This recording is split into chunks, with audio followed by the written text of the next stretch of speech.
জীবনে সুরক্ষার ভয় থাকাটা উচিত, কিন্তু তা যদি অত্যাধিক হয়ে যায় তাহলে তা আপনাকে এতটাই দুর্বল করে দেবে যে আপনি নিজেরই সুরক্ষার চক্র ভেঙে বেরোতেই পারবেন না। যদি আপনি নবনির্মাণ করতে চান তাহলে আপনাকে নিজের এই সুরক্ষা কবচ ভেঙে বেরোতেই হবে, সাহসের সাথে পরিশ্রম করতে হবে। আর যদি আপনি এটা করতে পারেন তাহলে আপনার উড়ান কেউ আটকাতে পারবে না। নমস্কার শ্রোতা বন্ধুরা, বং কোর্স ডায়েরি চ্যানেলে আপনাদের সকলকে স্বাগত জানাই। আজকের এই ভিডিওটি থেকে আপনি ভগবান শ্রীকৃষ্ণের মূল্যবান কিছু উপদেশ জানতে পারবেন। এই মূল্যবান উপদেশগুলি আপনি কাজে লাগিয়ে আপনার জীবনে সফলতা অর্জন করতে পারবেন। তাই আজকের এই ভিডিওটি অবশ্যই মনোযোগ সহকারে শেষ পর্যন্ত দেখবেন। আর এই ভিডিওটি দ্বারা আপনি যদি উপকৃত হন তাহলে অবশ্যই একটি লাইক করবেন এবং প্রিয়জনদের সাথে শেয়ার করবেন যাতে তারাও ভিডিওটি দেখে উপকৃত হয়। এবং আপনারা যারা এই চ্যানেলে নতুন তারা অবশ্যই চ্যানেলটি সাবস্ক্রাইব করবেন এবং বেল বাটনে প্রেস করবেন এরকম আরও অনেক ভিডিওর নোটিফিকেশন পেতে। আর কমেন্টে লিখতে ভুলবেন না জয় শ্রীকৃষ্ণ।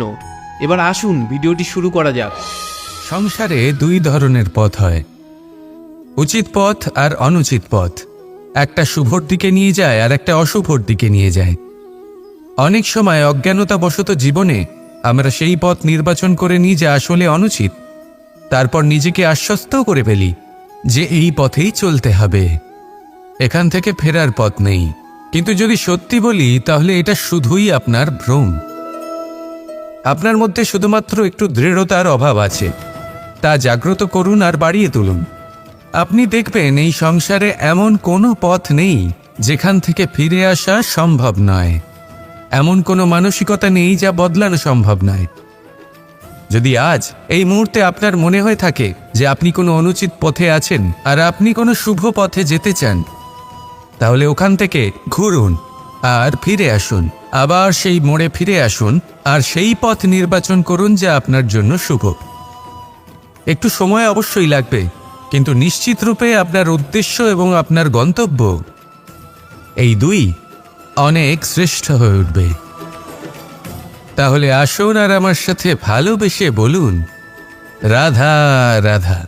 বেশিরভাগ মানুষই এই কথা জানেন যে আমাদের শরীর 5টি তত্ত্ব দ্বারা নির্মিত, যাকে আমরা পঞ্চতত্ত্ব বলি: জল, অগ্নি, বায়ু, ধরিত্রী এবং আকাশ। এবার এই কথা আমরা সকলে জানি, কিন্তু এগুলোর সাথে কিছু গুণ জড়িয়ে রয়েছে যেগুলো আমরা দেখতে পাই না। যদি এই গুণগুলি আমরা আত্মসাৎ করতে শিখে যাই তাহলে সাক্ষাৎ পরমেশ্বরের দর্শন আমরা পেতে পারি। যদি কথা বলি প্রথম তত্ত্বের, জলের কথা, জল যা প্রত্যেক জ্বলনকে শীতলতা প্রদান করে। এই জলকে দেখুন, যা শুধু প্রবাহিত হতে জানে, থামতে জানে না। জল পাথরের সাথে সংঘর্ষ করতে জানে, যার পথে অনেক বাধা আসে, কিন্তু সে প্রবাহিত হতে থাকে। নিরাকার হলো এই জল, যে কোনো পাত্রেই রাখুন না কেন তার আকার ধারণ করে নেবে। এটাই হলো এর বিশেষত্ব এবং এটাই হলো আমাদের শিক্ষা। কিভাবে প্রবাহমান থাকতে হবে, কিভাবে আমাদের থামলে চলবে না, তাতে আমাদের পথের মধ্যে যতই যেরকমই সমস্যা আসুক না কেন, আমাদের এই জলের মতোই নিরাকার হয়ে যে কোনো পরিস্থিতিতেই প্রবাহমান থাকতে হবে। এই শিক্ষাই জলের থেকে লাভ করুন আর আমার সাথে ভালোবেসে বলুন রাধা রাধা। এই জীবনে আমাদের দুজন সঙ্গী, এক হলো অন্ধকার আর এক হলো প্রকাশ। এবার যখন এই অন্ধকারে আমরা প্রদীপ জ্বালাই, সেই প্রকাশের জন্য অন্ধকার আমাদের ওপর রুষ্ট হয়ে চলে যায়। এবার যদি অন্ধকারকে খুশি করতে যাও তাহলে প্রকাশ আমাদের ওপর রুষ্ট হয়ে চলে যায়। এ হলো ঠিক সেই পরিস্থিতি যে আমাদের দুই বন্ধু, তাদের মধ্যে সদ্ভাব নেই।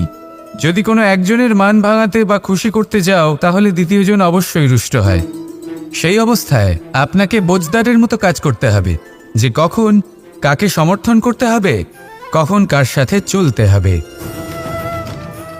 যদি পারেন তাহলে সকলকে একসাথে নিয়ে চলবেন। যদি কোনো মানুষের মধ্যে বনিবনা না হয় তাহলে তাদের মধ্যে সামঞ্জস্য বজায় রেখে সংসারের রীতিনীতির চক্র চালিত করা, এটাই তো হলো মনুষ্য জীবন। এবার এটা কিভাবে করা সম্ভব? শুধুমাত্র প্রেমের দ্বারা। তাহলে এইভাবেই সবাইকে প্রেমের দ্বারা বেঁধে রাখুন আর আমার সাথে ভালোবেসে বলুন, রাধা রাধা। এই সংসারে সবাই বলেন, আমি অর্জুনের মতো হয়ে উঠতে চাই। সবাই চায় যে তারাও যেন অর্জুনের মতো গান্ডীব লাভ করে। তারাও চায় যে তাদেরকেও মহাদেব এসে পশুপতি অস্ত্র দান করবেন। তারাও এটাই চায় মহাভারতের মতো মহাসংগ্রামে বিজয়ী হতে। কিন্তু সবাই ভুলে যান যে অর্জুন যা হতে পেরেছিলেন সবকিছুই অর্জন করেছিলেন। যদি আপনিও অর্জুনের মতো গান্ডীব লাভ করতে চান, তবে আপনাকেও তার মতোই শ্রেষ্ঠ কাঠ নির্বাচন করতে হবে। সেই কর্ম আপনাকেই করতে হবে। তার প্রত্যঞ্চা যাতে তীব্র হয়, তার জন্য আপনাকে সর্বশ্রেষ্ঠ দড়ি খুঁজে বের করতে হবে। আপনার বাণ যাতে ঘাতক হয়, সেই জন্য আপনাকে নতুন নতুন ধাতু খুঁজে বের করতে হবে। সেই শিক্ষা আপনাকে লাভ করতে হবে, তবেই আপনার ইচ্ছে পূর্ণ হবে। অর্জুন হওয়া বড়ই সরল, যদি আপনি কিভাবে অর্জন করতে হয় তা জানেন। শুধুমাত্র স্বপ্ন দেখেন যারা, তারা কখনোই অর্জন করতে পারবেন না। কিন্তু যদি কেউ অজ্ঞাতবাস ভোগ করতে পারে, যদি কেউ লাক্ষাগৃহ থেকে পালিয়ে বাঁচতে পারে, যদি কেউ কঠোর তপস্যা করতে পারে, প্রতীক্ষা করতে পারে এবং পরিশ্রম করতে পারে, তাহলে সে অর্জুন অবশ্যই হয়ে উঠবে। যদি আপনি অর্জুন হয়ে উঠতে চান, তাহলে কর্ম করতে শিখুন আর আমার সাথে ভালোবেসে বলুন, রাধা রাধা। কিছু মানুষ চিরকাল দুঃখে থাকেন, বলেন যে দূরত্বের কারণে ওনাদের ভালোবাসা সমাপ্ত হয়ে গেছে। এমনও কিছু মানুষ আছেন যারা বলেন যে দূরত্বের জন্য ভালোবাসা বৃদ্ধি পায়। কেউ বলেন কাছাকাছি এলে ভালোবাসা বৃদ্ধি পায়। কিন্তু আসল সত্য হলো এটাই যে দূরত্ব ভালোবাসা পরিমাপ করার কোনো মাপদণ্ডই নয়। চাতক পাখিকে দেখুন, সারা বছর সে অপেক্ষা করে যে কখন বর্ষা আসবে আর ওর তৃষ্ণা নিবারণ হবে। বর্ষার জল ছাড়া ও আর অন্য কোনো জল পান করে না।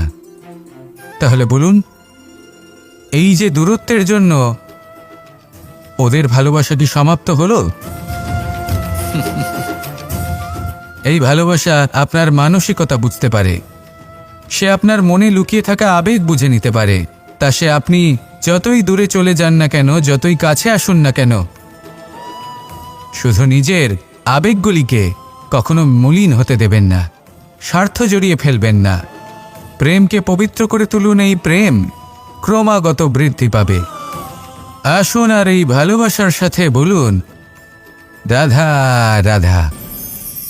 এই সংসারে ভিন্ন ভিন্ন ধরনের গাছ আছে, অসংখ্য ধরনের প্রজাতি আছে। কিছু গাছ পাতা দিয়ে থাকে, কিছু ফুল, কিছু ফল। কেউ ছায়া প্রদান করে, কেউ শীতলতা প্রদান করে, কেউ নিজেকে খুব কষ্ট দিয়ে এই সংসারের বিকাশে সহায়ক হয়ে ওঠে। কিন্তু এই সবার মধ্যে একটা বিষয় কিন্তু সমান, এরা প্রত্যেকেই পাতা ছাড়া, ফুল ছাড়া, ফল ছাড়া জীবিত থাকতেই পারে, কিন্তু কোনো বৃক্ষই শিকড় ছাড়া বেঁচে থাকতেই পারে না। এটাই হলো রাধার। ঠিক সেইভাবেই আমাদের জীবনে শক্তি হোক, ধন হোক বা সাফল্য হোক, আমাদের পরিবারের প্রসন্নতাই হোক, এই সব কিছুর আধার হলো, সব কিছুর মূল হলো পরিশ্রম। তাই জীবনে চিরকাল পরিশ্রম করতে থাকুন। যদি আপনি জীবনে মহান হবার পথে অগ্রসর হতে চান, তাহলে পরিশ্রম করুন।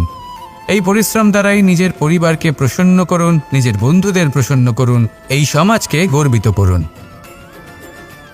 আসুন আমার সাথে ভালোবেসে বলুন, রাধা রাধা। এই সংসারে 3 ধরনের আবেগ অত্যন্ত গুরুত্বপূর্ণ, যা প্রত্যেক মানুষের জীবনে থাকে। প্রথমটা হলো আনন্দ, যা আমরা সবাই লাভ করতে চাই। দ্বিতীয় হলো ক্রোধ, এটা তখনই আসে যখন আমরা আমাদের